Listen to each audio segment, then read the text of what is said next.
Pour ce message, j'apporte un beau texte biblique, qui est le psaume 9, verset 10. Le texte le dit ainsi. Ceux qui connaissent ton nom ont confiance en toi, pour toi, Seigneur, n'abandonne jamais ceux qui te cherchent. Ici, le psalmiste parle de confiance en Dieu, affirmant qu'il n'abandonnera jamais ceux qui le cherchent. La confiance est le thème de ce message. Eh bien, nous pouvons nous attendre à faire face à de nombreuses épreuves au cours de notre vie chrétienne alors que Dieu nous enseigne, nous forme et nous perfectionne pour devenir des personnes spirituellement plus mûres. L'un de ces tests est le test de foi ou de confiance. On peut dire qu'il est plus facile de faire confiance quand on comprend ce qui nous arrive, non? Mais quand on ne comprend pas, cela devient un véritable défi. Tout cela semble très difficile. Nous devons faire confiance à Dieu, surtout lorsque nous ne comprenons pas ce qui se passe dans nos vies. Je suis sûr que vous vous êtes posé cette question parfois. Pourquoi est-ce que je vis ça? Ou peut-être qu'il a demandé à Dieu. Seigneur, que se passe-t-il dans ma vie? Vous l'avez peut-être même dit. Je ne comprends tout simplement pas. Eh bien, pour mûrir spirituellement, vous ne pouvez pas permettre que des situations que vous ne comprenez pas vous fassent abandonner Dieu ou douter de son amour pour vous. Cela signifie apprendre à dire.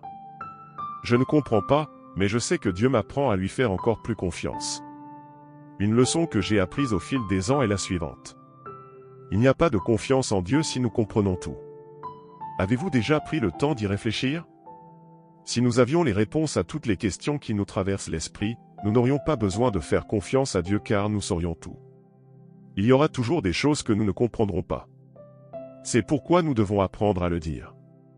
Mon Père, Seigneur, je ne comprends pas, mais j'ai confiance en toi. Par conséquent, dans le discours d'aujourd'hui, je laisse ce conseil. Apprenez à faire confiance même sans comprendre, car Dieu sait ce qui est le mieux pour vous. Je sais que ce sera souvent difficile. Très souvent, vous verserez des larmes en essayant de comprendre. Vous vous demandez peut-être. Pourquoi est-ce que ça doit être si dur pour moi? Et n'est-il pas vrai que parfois nous avons l'impression que tout le monde est heureux et que nous seuls ne le sommes pas? C'est une pensée du malin, essayant de nous détruire encore plus de l'intérieur. Nous traversons tous des moments difficiles, ne pensez pas que c'est juste vous.